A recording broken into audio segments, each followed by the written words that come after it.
Let's do it. Welcome to another episode of Get Stacked. I am here with Dickie Currer. I actually feel naughty every time I say Dickie still.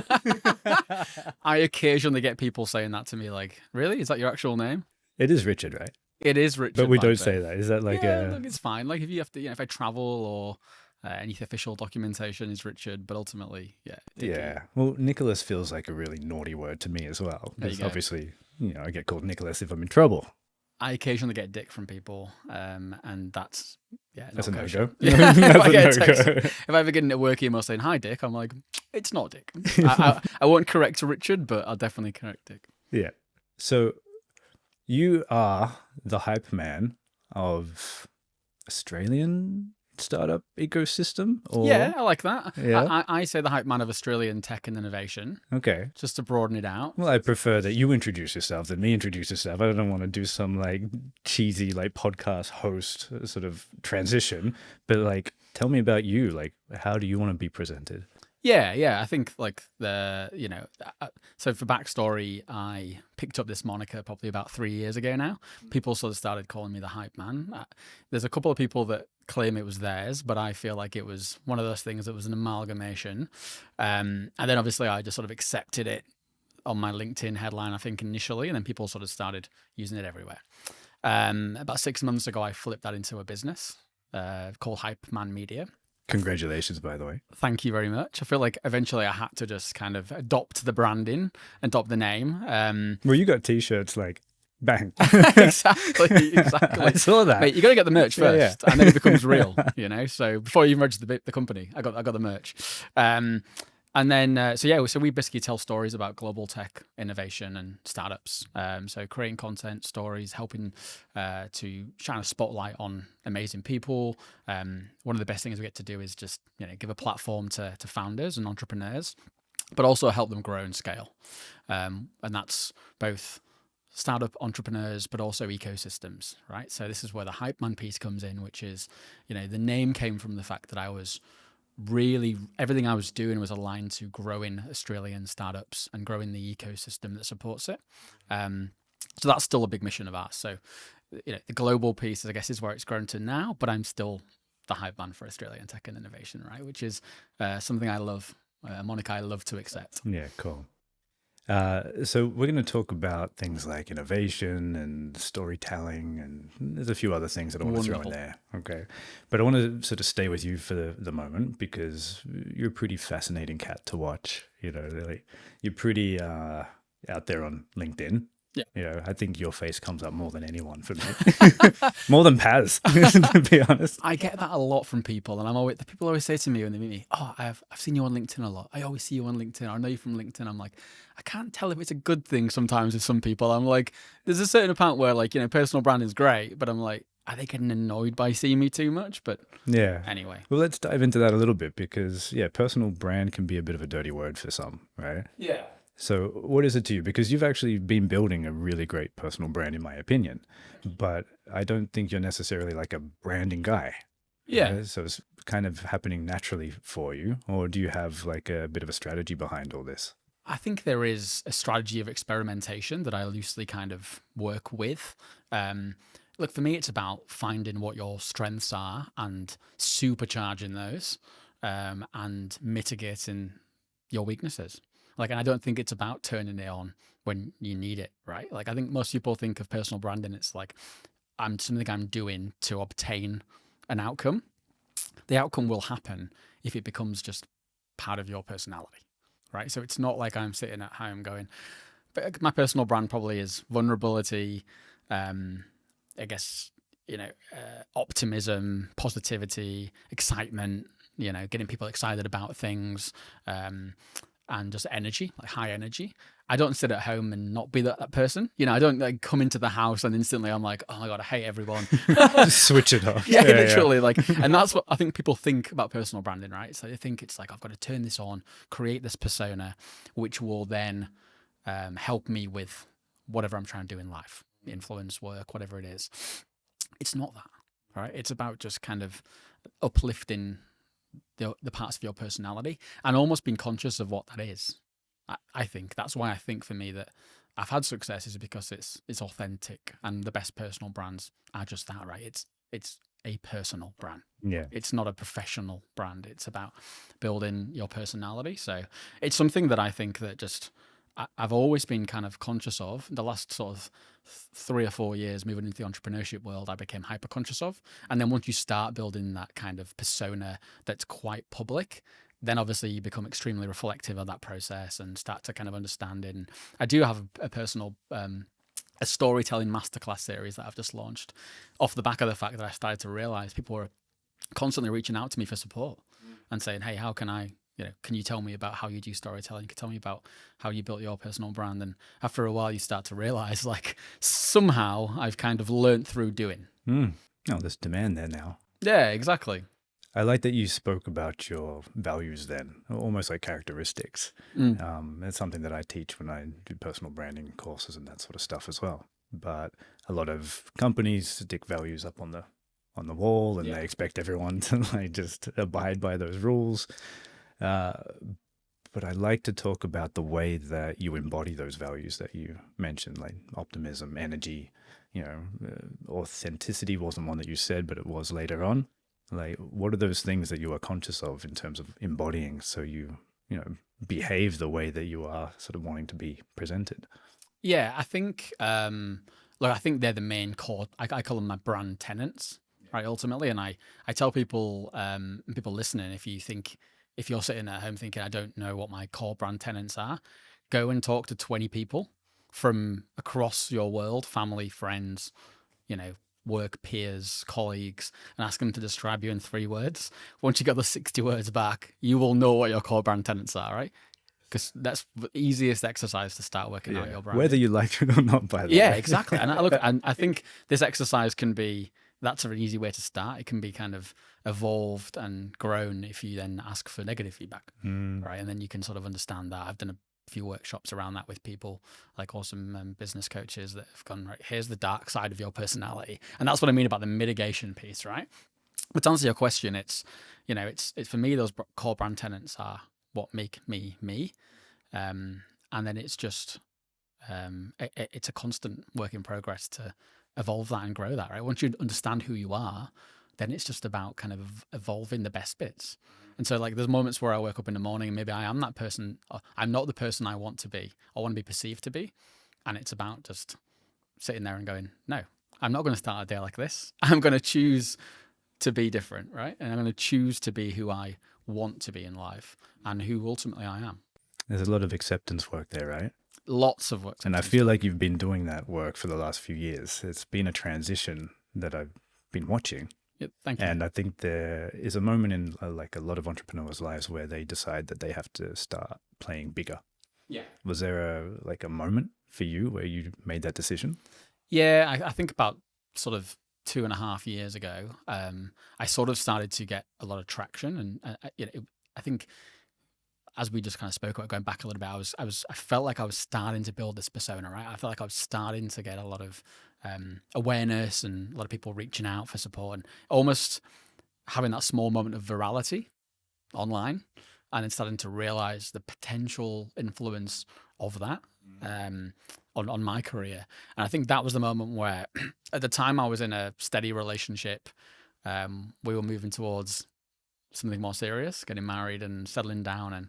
And I felt like my whole life was built around kind of security. And I saw this potential hyper growth opportunity in what I was doing and decided to step away from the security and completely blow my life up, basically.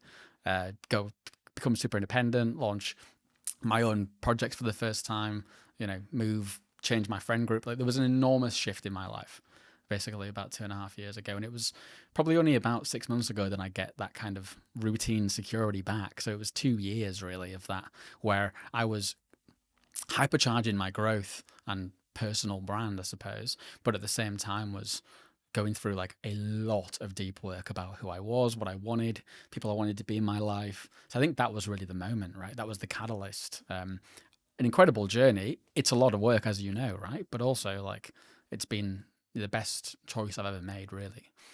What's been the scariest part? Just that uncertainty, I suppose, right? And I think, breaking down some of the systemic barriers that I kind of had put in my brain. Like, I grew up in a single parent family on the poverty line. My mum was a domestic violence victim, so I grew up with a survival scarcity mindset, So starting a business full time, it took me probably about 2 years to do that, to get through that process, And I knew I was ready. I knew I had the audience, I had the characteristics I needed, but I didn't feel like I kept taking jobs, or I kept putting things in the way to stop me from doing it. And then there was certainly a critical moment where I just realized, like, I could not work for someone anymore. Like, I just can't do it. Like, I'm too independent. I've got too much else going on. I had enough traction in other projects and my own things. And so beating that was really scary. These podcasts are literally becoming masterclasses for me.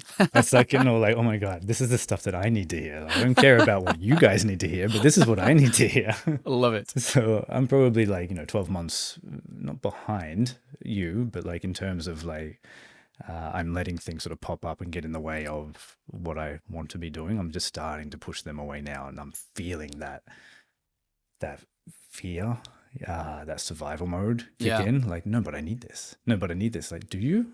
Like, no, let it go. Like, what do you really want? Like, what do you really need? And that conversation in my head is just rife. And I still do it. Like, don't get me wrong. Like, I'm not, I'm nowhere. And I think this is the journey, right? Like, you're never there, right? You're never like, oh, cool, done it now, finished. I've completed all the hard work on myself and I've solved all those barriers. Like, they always exist, right? So I'm definitely still the same. Like, I definitely still have a lot of challenges in that respect, but I'm aware of it, which is the first part of it, right? It's going, right, okay, this exists. And then it's about building like an amazing support network around you. Like my fiance Pooja, like, she's the person that will call me out on these things. She's like, are you doing that because you think you need to do it to get money or to get influence or whatever it is? Or is that actually aligned to what you want to be doing and where you want to be going? I'm like, thank you. I needed that. So nice, isn't it? And a community of people around me, which the best thing about being a solopreneur, entrepreneur, whatever you want to call it, is, especially one that works in the community space, is the fact that I work really closely with hundreds of people, including yourself, where I can turn to for support, right? And go, having a pretty bad day today with this.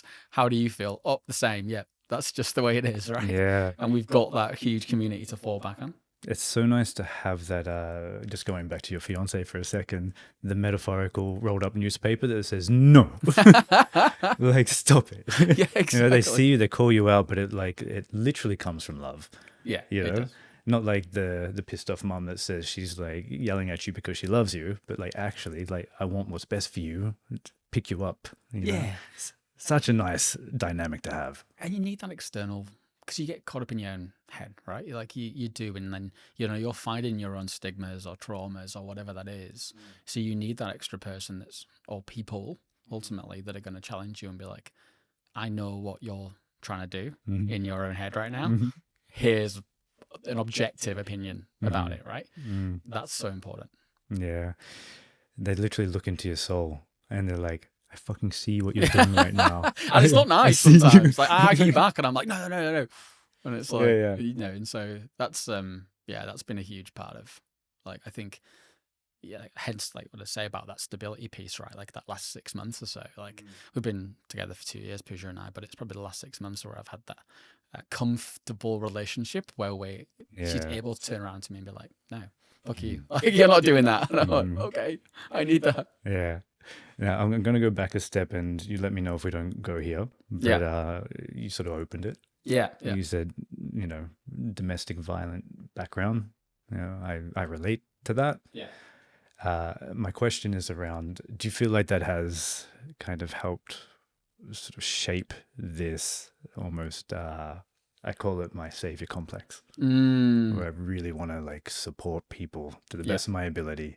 And recently I'm starting to notice it's because I feel like my self-worth is based on how much I give to others. Do you feel like that has played a role in like what you've done in terms of like being incredibly supportive to the startup ecosystem, these people who are in this survival mode, who are wanting to do big things? I have never joined the dots before, to be honest. I've never kind of felt like that parallel. When you say it out loud, that sounds like it makes Dr. sense. Nick. It's a great narrative, Dr. Nick, exactly. It's a great, when you say it out loud, great narrative. But I've never joined the dots. But when thinking about it really, yes, especially, I've done a lot of work. I mean, more obviously, I think, rather than subconscious narrative, I've done a lot of work in supporting female entrepreneurs.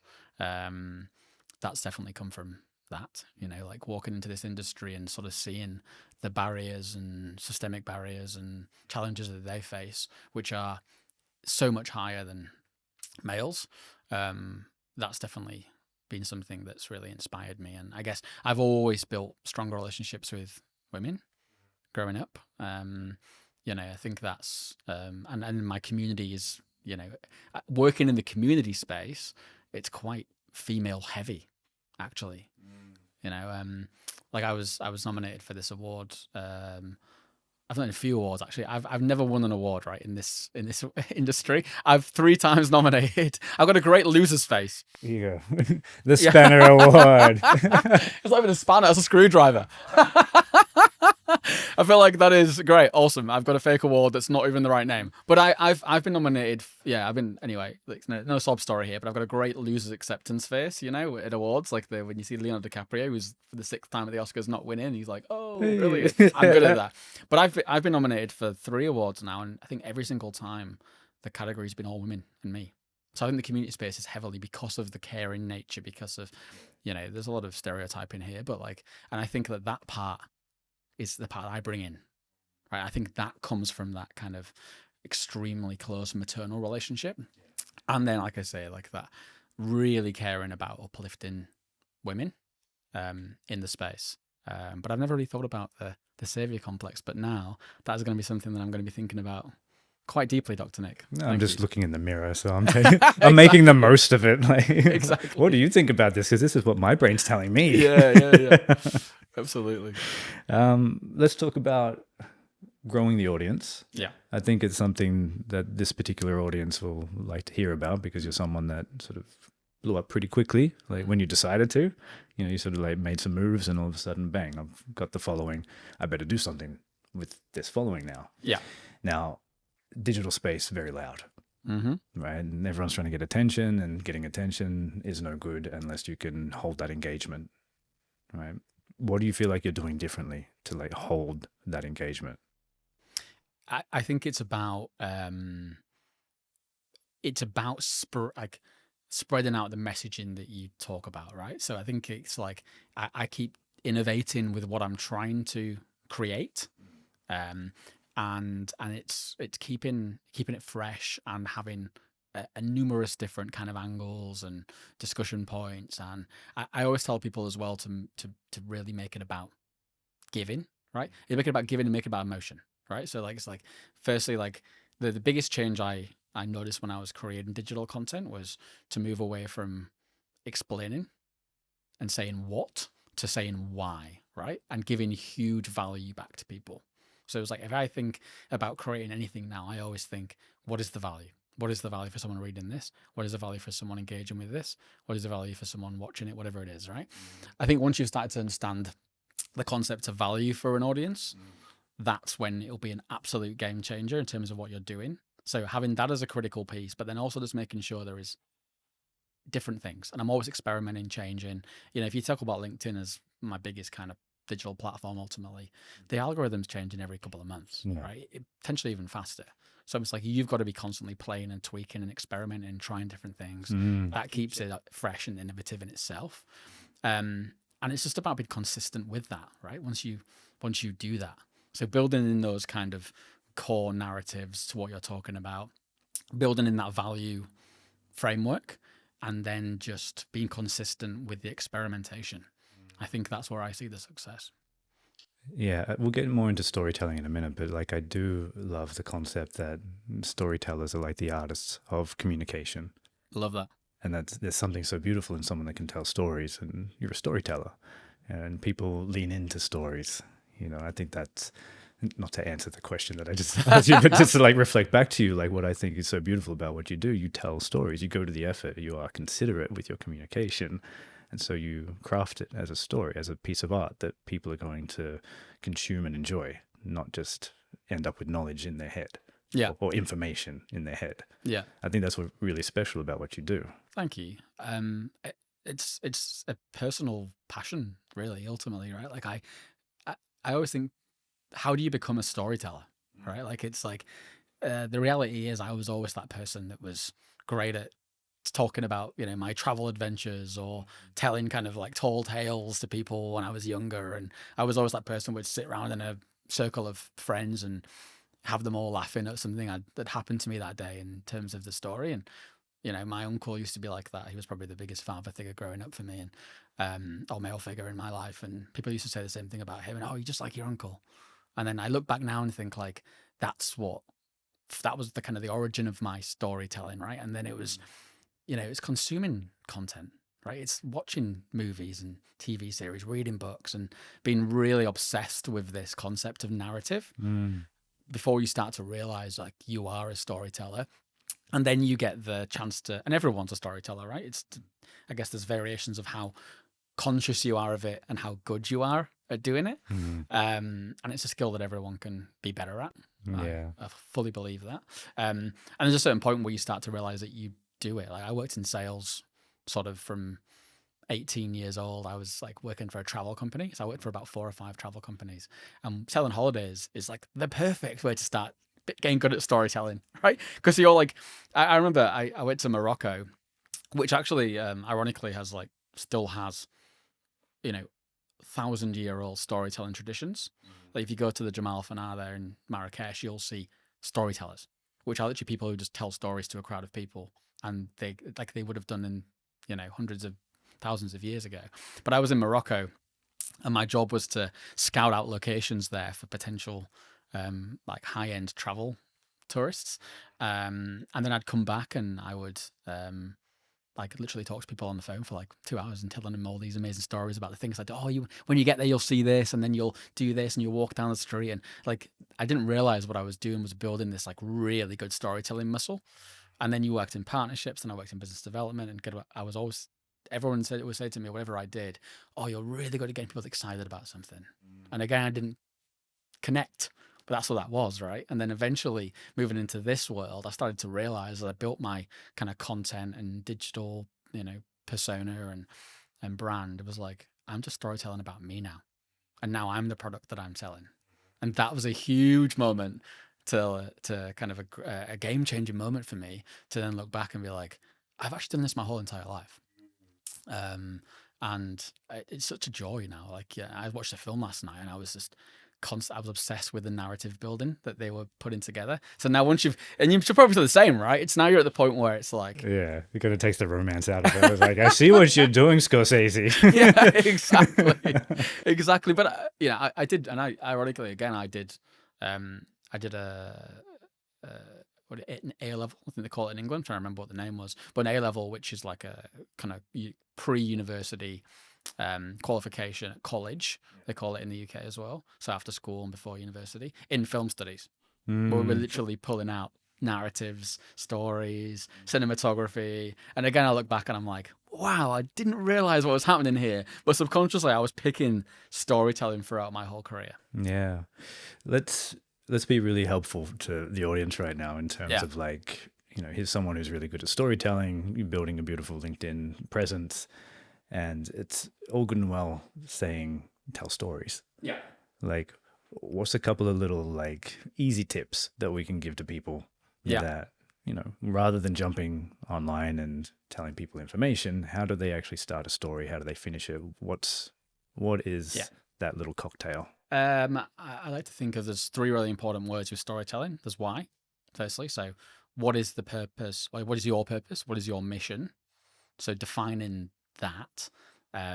Like for instance, when I sort of aligned to the fact that I was the hype man for Australian tech and innovation, right? Like that meant that outwardly that story aligned to that mission. So people would expect what I was doing and the stories I was telling to align to the mission that I was putting out into the world.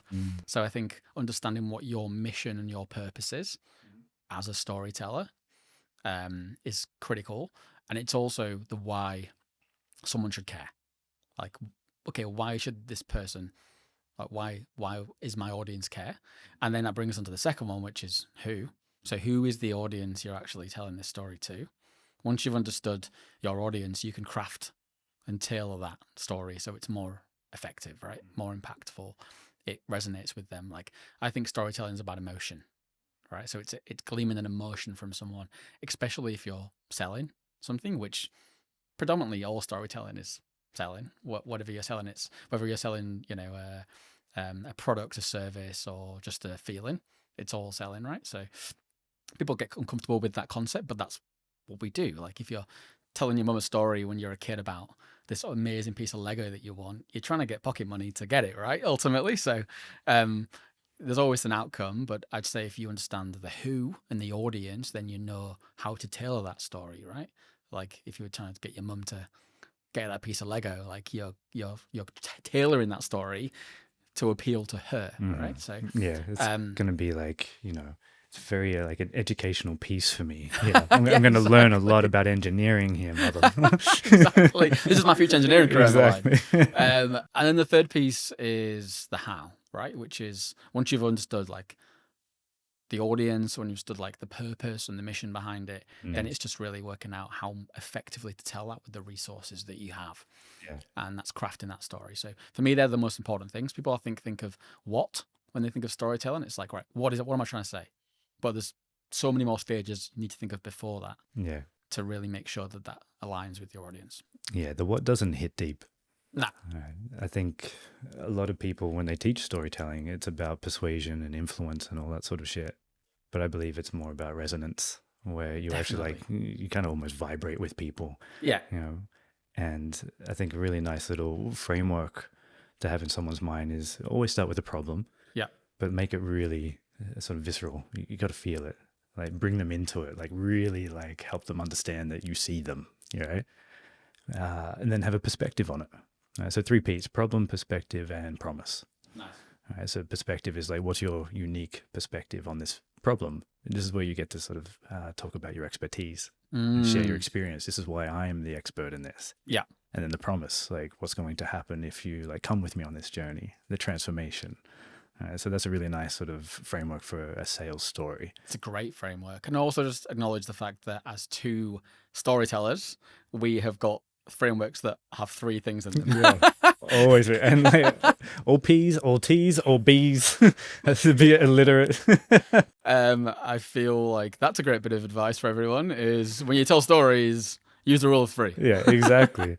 Now, there's so many frameworks for storytelling, but yeah, I think that sort of concept of like why, and have that intention. Yeah. Like, why is this important, and like, who's it for? Yeah. What's actually important to them? Yeah. I think we get wrapped up in our own shit. Like, I want to say this right now. Like, why? Yeah. For who? Like, to do what? So what happens? And that's the thing about LinkedIn as an example, right? People come to me all the time for advice on how to build a LinkedIn profile out, and they're like, I have nothing to say. Firstly, you do if you start to use that framework, because you'll realize then what you're trying to do is you're building content around your why, right? And for your audience, your who, and then obviously the how is actually doing the posting. And then people also sort of sit there and they're like, I'm like, show me some of the things you've talked about.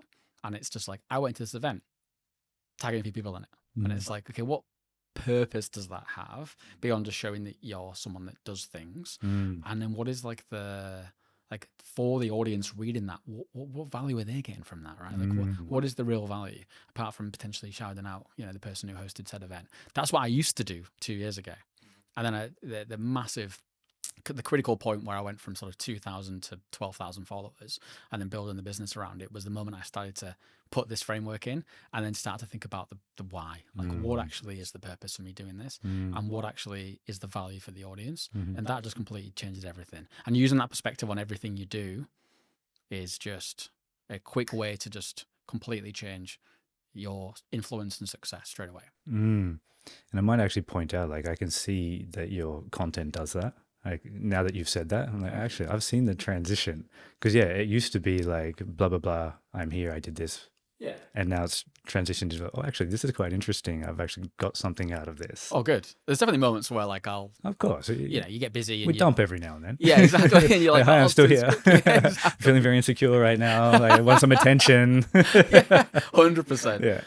And there's definitely moments where you kind of like, you'll put something up and just be like, oh, this was a bit of a half-assed thing because I didn't put the routine in, or I didn't give it the time. Like I did a little video on the way here actually talking about storytelling, and it was I was on the train here, and I was like, I need to get this video out this morning, and so I did it at the train station, and there was like a bit of background, like the beeping and the sirens and the train coming.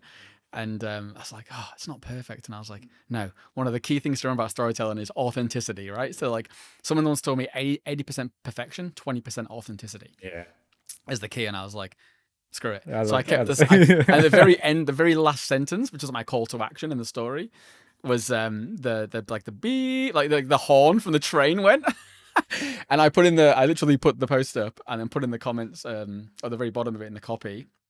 I put sound effects were not intentional. This was the 8:52 to Flinders Street. And I was like, and that's, that I guess I use that. I'm telling that example because yes, it was something that I kind of did haphazardly and didn't put the routine in, but I decided rather than focusing on the potential negative of being like, this wasn't a perfect video because I was at the train station, I focus on the fact that it's on brand, right? So I was leaning into one of my core brand tenets, which is humor or like lightness by having a joke with the scenario and authenticity as well, right? Leaning into the authenticity. So like once you understand that it's like, okay, I can do that. That's like once you know the core brand tenets, you can then kind of malleable whatever you need or change it to that, right? So it's like, all right, this is, or if your brand core brand tenets about creating like super high quality perfect stuff, you won't be able to do that. I'm actually going to give you another brand tenet. Okay. You show up. Thank you. And that's what you were just talking about. Like, I'm going to show up. Like, it's not perfect. I haven't really put a lot of thought into it, but like, one of my values is showing up. Yeah. And you're doing that online, but you're doing that in person. You show up. Thank you. Because you care. Yeah, exactly. And I think like that is when we talk about this, building a LinkedIn piece for storytelling, lots of people fail at the first step, which is starting, overthinking it. Oh, I don't know what to say. I don't know how to say it. I don't know. It's like, just show up. Just start showing up. Like, if, you might, you only learn through doing in most things in life. I firmly believe that. Like, as someone that imparts knowledge, and does things like storytelling workshops and masterclass series, and absolutely there's a time to talk to professionals and get professional advice, but like you definitely learn most of your things in life through doing, right? So for me, that is what showing up is. There's a lot of resilience that needs to come with that, though. I think I just want to call that out. Definitely. Lots of, introverted people out there, myself, and there's all this sort of like back chatter, like, you're going to get rejected. Yeah. Like, here it comes. Well, Post. I totally agree with you, but I'll caveat that by saying I'm an extroverted extrovert. Yeah. I have that as well. Yeah. Like extroverts of my kind still absolutely have that, I'm posting an event up and I'm like, is anyone going to come? Or do a LinkedIn post. Oh my God, it's been like 10 minutes and no one's liked it. Like, or whatever that is. So that still exists. I totally agree. Yeah. I think, just being the yin to your yang right now in terms of like what happens energetically in an introvert when you feel rejection or something, like it sucks you dry. Whereas an extrovert will be, oh, I need to get my hit from somewhere else again. So they bounce back up and go again. Yeah, interesting. So it's actually a really interesting kind of conversation to have and like to feel it in your body. I'm like, all right, cool. I failed. I won't do that ever again. Yeah. Purely because of my personality, my energy, whatever it is. So I've had to train myself really hard to go like, cool, didn't quite work. What did I learn from it? Go again. And like, okay, that one worked a little bit better. Keep on picking myself up and learn from it. And that's something that's incredibly important for people to understand, because they'll do 1, 2, 3, and they'll tell themselves and let themselves learn that it wasn't good enough. Yeah. All right. But as my son always says, it's not good enough yet. Love that. Yeah. You trained him well. Yet. But that's a growth mindset, right? Like that's like, I think, irregardless of your personality type, introvert, extrovert, whatever is in between, a growth mindset is the most critical thing to have, irregardless of that, right? Like if you can switch your brain like your son to be like, okay, that didn't work, and it's not a failure, it's a growing pain, or it's a learning, or it's an evolution, then you're kind of bulletproof, right? Ultimately, because you see everything as a learning journey. And then you probably will have more success, or you will have more success because you see everything as a learning journey, and you evolve and you adapt and you create and you keep going. You don't stop. But you also, you naturally will just do better at things because you're not hampered by that small voice in your head, or you're able to kind of flip it and positively reframe it. In a way, that's a superpower, and it's something that like I've got a bit of. Like I'm still working on every single day. I still have the same thing with you in terms of like, oh, this hasn't got enough people, or it's not got enough traction or engagement, whatever it is. And that little kind of voice in the side of your head, but like building that growth mindset just is so important to beat that. Yeah, I think I literally just like being under the rock sometimes. You're like just crawling under there, and I don't want to be seen by the world for a little while. And I come out and be like, "Hey, you remember me?" And everyone's like, "Who's this?" Like, oh, I'll just go back under the rock. But this is a good segue into innovation, growth mindset. Innovation is obviously a word that gets thrown around everywhere, and startup founders are saying they've got the most innovative idea in the world, but they're just following trends. What is innovation to you? You live in that world. Yeah, I think it's how we adapt and evolve a concept, a thing, something in society. I don't think it necessarily has to be like tech, right, or it has to be like a product. I think people get caught up in the thought that it's like. I think innovation can be as simple as taking something like a story and changing it, right? So it's how we basically adapt something and evolve something that has a positive impact. So going back to what you were just saying in terms of growth mindset and the resilience, all that sort of stuff, it's a really great opportunity to be innovative as opposed to like planted in your mind as a failure. Yeah, so absolutely. This is an opportunity to innovate. Yeah, I think it's just a way of thinking. I think that's what innovation is. It's a way of thinking which is challenging norms. It's challenging the status quo of what exists and trying to create something different, trying to build something different, and trying to grow something. I think that is innovation. I think, I think people get caught up in the concept of like an innovator or an innovation as being something which is like affects thousands of people or completely changes. I don't think it's that big a step. It's a mindset ultimately. And how do you cultivate it in a team? How do you teach it? How do you like create a space for creativity? Well, I think creating a space is a great starting point, right? It's creating a safe space to do that. But I think it's something in a personal setting. It's about growth mindset building. It's about I guess thinking like an entrepreneur. But in a team setting, it's about creating a space where people are able to do that as well, right? They're not boxed in by rigid concepts or frameworks that stop them from being able to do that, and allows them the flexibility and freedom and impact. Allow them to actually be able to change something within a business. Like the best businesses that have teams are the ones that are able to really lean into the personal perspectives and skills of each person, but allow those people enough kind of creative freedom to also impact the business at a higher level, right? So they harness that kind of innovative mindset so that they can use that to innovate the business. What about on a personal level for you? Have you ever been in a position where you've had to change your thinking, shift the way that you're thinking about things? In terms of? Well, probably the transition into your own business, or like even, you've worked with Startup Network. You've seen a lot of these people in these sort of positions where you can probably from the outside looking in, like you really need to think a little bit more creatively or innovate. But like, have you ever found yourself going like, oh shit, I need to think very differently to like get out of this? Every single day. Yeah. I feel like my brain is constantly challenging everything I think of.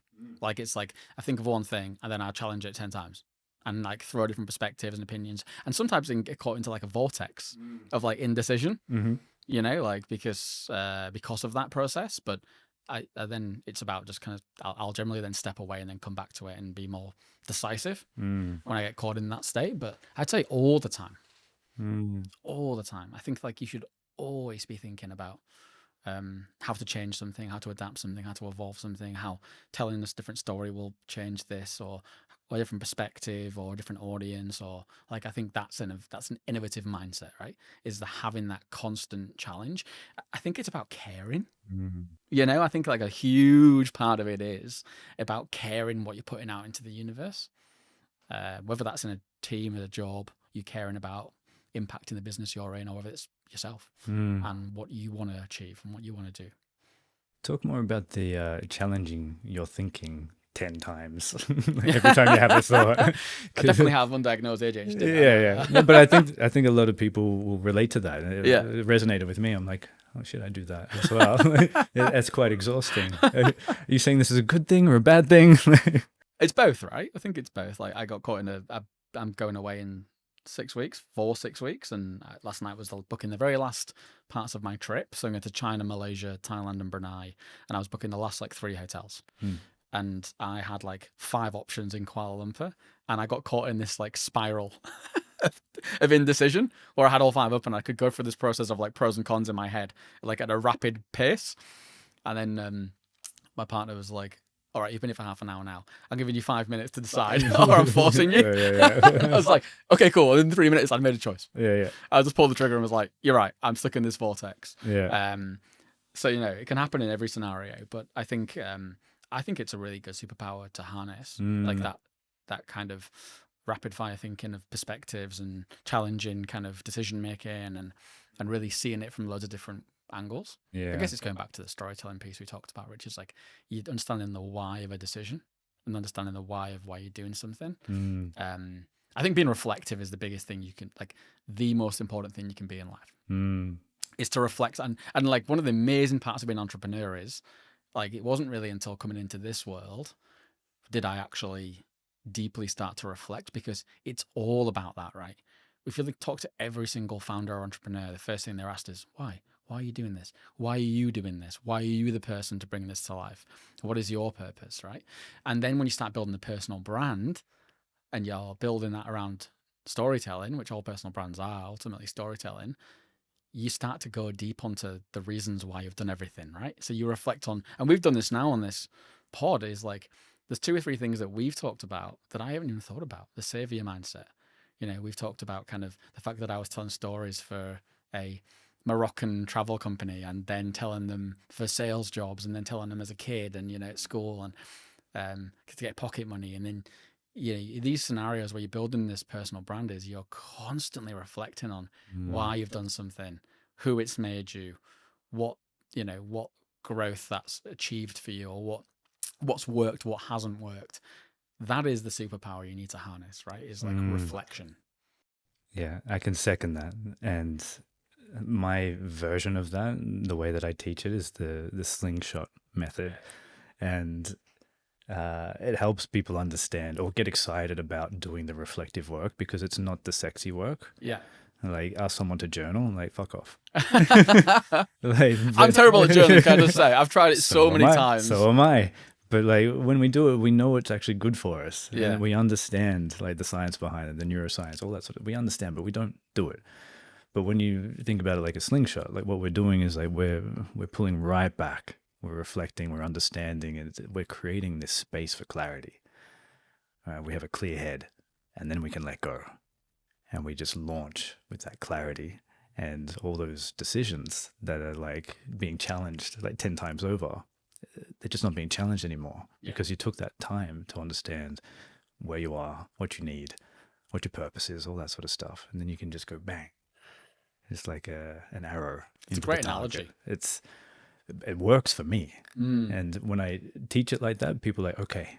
And that's why I got into breathwork. It's helping people breathe, because it's not like meditation. Meditation, you have to sit there and be like, all right, I have to shut my mind off, and it's really hard for people, but breathing is physical. And all you have to do is breathe, and all of a sudden, like, oh, I'm kind of lost in this beautiful space, and now I can think clearly and a little bit more straight, and I can actually like move forward without all the fear. And it's this, beautiful moment of just slingshotting, like come right back and then launch. It's so nice. I talk about it very like lovingly, because I'm doing it for myself at the moment. Like, yes. And every time I get into that fear space, it's because I keep on living sort of like right on the edge of the present and the future. Yeah. It's like right here. And this is where fear just like breeds right there. I can't quite see it and I'm not quite satisfied with where I am. And I don't want to look back there. But like, what if I do? I'm like, okay, what's got me here? And it's really fucking helpful. And That's like, great advice, actually. I love it. I can't sort of talk highly enough about that process. I know it's not very practical. There is practical steps to it. Yeah, of course. But that whole idea of reflection, I totally agree with you. Yeah. But you can do it in a real sort of functional manner. And yeah, I'm looking forward to sort of exploring it a little bit more. Sorry, I went on a little bit of a rant. No, I love it. I took the spotlight. I'm fascinated listening. I forgot those cameras on. You speak about being a global citizen. And that's really fascinating to me because I'm not really sure what you mean when you say that. For me, it means travel's been my true north my whole life, right? So I've always been the most comfortable when I'm moving around and transient and thinking without barriers or borders or concept, really understanding that I am basically a sum of my travels is what I mean by being a global citizen, right? So I went to South America when I was 18 years old for 6 months, right? That's the start of my adult life. That was when I challenged every perception or norm that I thought I had and saw the world in so many different ways. And that was the start of a journey, which for me just feels like a lifelong journey of understanding myself and the world through travel. That's what being a global citizen means to me. I've now been in 68 countries. I've lived in 5 or 6. Obviously a citizen of Australia and the UK, and I'm about to get married in India next year, which will mean I'm basically adopting a third nationality now, and I'm learning in the minute how to be Indian. You're through just collecting them, aren't you? pretty much like You're a Pokemon. collector. It's like Pokemon, Tamagotchi, right? So that's for me what it means to be a global citizen. It's like I think that I've been shaped by my experiences, and I think it ties into the growth mindset, right? It ties into that. I think I'm really fascinated at the minute by the concept of how different either jobs, skills, experiences impacts how someone can be a good entrepreneur. And I think one of them's like, so I used to be in the military. I'm fascinated by like what I learned in the military that makes me good at entrepreneurship now: discipline, resilience, leadership, or people who have kind of like non-binary careers. Like I've got a friend who's used to be a Christian minister and theologist. Now he's got an AI startup, which is like killing it in the US. And I'm like, what did you learn from being a theologist that you apply to? And he's like, oh, well, how to build communities, how to build culture around products. And this concept fascinates me. And the reason I bring this up is because I think that I'm really interested by my travel and how my travel has impacted the person I am now in my entrepreneurship journey and the things that I've learned. I've got a business where I help to connect global startup ecosystems and help to connect people across countries to collaborate. I kind of see myself as like a cultural translator in startups. That is a very obvious example of something that I've built, a muscle I've built from traveling and from, feeling comfortable and existing in different settings, cultures, perspectives. Yeah. But also beyond that, there's, again, independence, resilience, a desire to challenge the norm. I think like in terms of building like an innovation mindset, travel is one of the most powerful things you can do, especially solo travel. I've got this like, I have this like twice annual purge where I have to go and travel solo for at least like 3 weeks just to experience what it's like to be independent again and to see the world. And it's not always easy. Like last year I went to Sri Lanka for 2 weeks on my own and I was lonely for the first time solo traveling. And it was just in a strange transitional period of my life. And I was like, oh God, I feel quite lonely, but it gave me so much deep reflective time on my own to work and live, right? So I could talk about travel all day, right? But for me, the global citizen piece is just that. All right, well, let me ask you how it sort of applies to someone that is trying to build a business or an audience that is more of an international audience. Like when they're actually building something, how does having that global citizen mindset help? Yeah, we talk about the why of storytelling, right? Or the both building. It's like, or understanding your audience. If you're purely communicating, so look, I want to, before I say this, I want to acknowledge the fact that I'm extremely privileged. I grew up in a working class background, but I grew up in a developed nation. I have been able to, I'm an economic migrant, but it was through choice. I moved to Australia 10 years ago and chose to have a life here, but I had a life back in England. Like, it wasn't like I was leaving because I was seeking asylum or, trying to enormously change my, I guess, opportunities in life. So I feel very privileged. And not everyone has that privilege. I generally think the more you travel, the more of a rounded person you are in terms of your perspective, in terms of what you can learn, what you can see, what you can understand, how you communicate to people, how you reflect on who you are, how you build a growth mind. I think all these things tie into are elevated by travel. Other variables exist. And so I wanted to caveat that because not everyone has that opportunity to be that, right? Yeah. Which I wish everyone did. I wish we were all global citizens and the world was borderless, but it's not, unfortunately. But I think that for me is where it ties in, right? Is because like I feel like all the things that I've done, all the things I've experienced have allowed me to be able to think more broadly and not be kind of caught up in my own echo chamber of a small audience, a small perspective, my own world, my four walls. It's like, imagine if you were like trying to build a tech product and you sat in your four walls and you'd never left your house before. How would you be able to build something which was for other people? We don't do that, right? So that's, I think, personally how it ties in. Like, especially if you're trying to sell a product to a global audience, whatever it is, like the more you know about the world, the more impactful you'll be at doing that. So how do we do it if we can't travel? I mean, we've got the internet now, right? So I think like we've never had more access to the rest of the world around us. So what would that sort of mindset be doing with, access to the internet, access to the world? I think it doesn't have to be travel, right? Like if you think about what I'm saying, yes, I'm putting myself into physical spaces which are different, but all I'm really doing is travel's a vessel for me to get away from my norm and to experiment with different things and push myself into different things. Like, it doesn't have to be travel. That can be, look, rather than watching the same TV show over and over again, I'm going to watch something different. I'm going to watch a documentary about this. It's about just constantly evolving and trying to bring different influences into your life, right? Like, me going to another country is bringing another influence in, just like it can be if you're reading a book about something you've never done before. Someone told me, I've tried this, it's a really great example, random example, but try brushing your teeth with a different hand. Have you heard this? Yeah. So if you brush your teeth with a different hand, like every morning, it breaks the routine and it creates a different synergy in your brain so that you'll think differently that day because you've stopped using the same, so this is, again, minor example, but it's the same concept, right? Which is like, you are choosing to do something uncomfortable, different, maybe not something you'd normally do, and that's having a positive impact on who you are and how you think. So that doesn't have to be travel.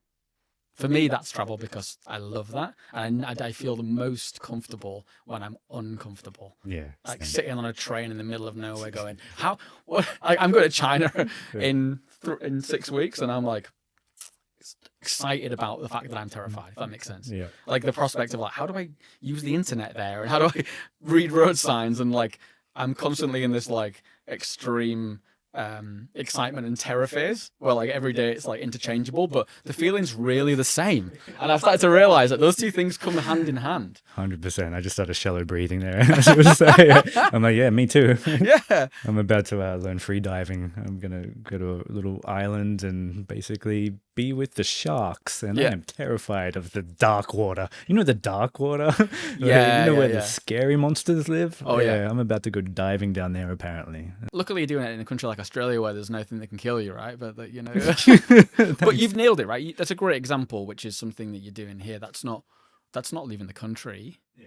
But that's not necessarily these things like the tooth, for example. These things don't necessarily have to have money, and it's just you can expose yourself to different things without having money or privilege. Actually, yeah, you've made me realize something that I have done that might actually be useful for others to do, particularly in sort of the coaching space.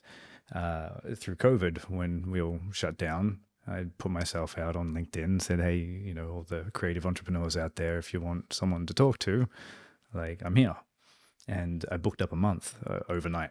Love Like that. overnight. I'm like, holy shit. And we're talking all around the world. So I was talking to people in India, South America, like China, like just all around the world. And so every day I got to speak to someone new, and they were generally in a different country.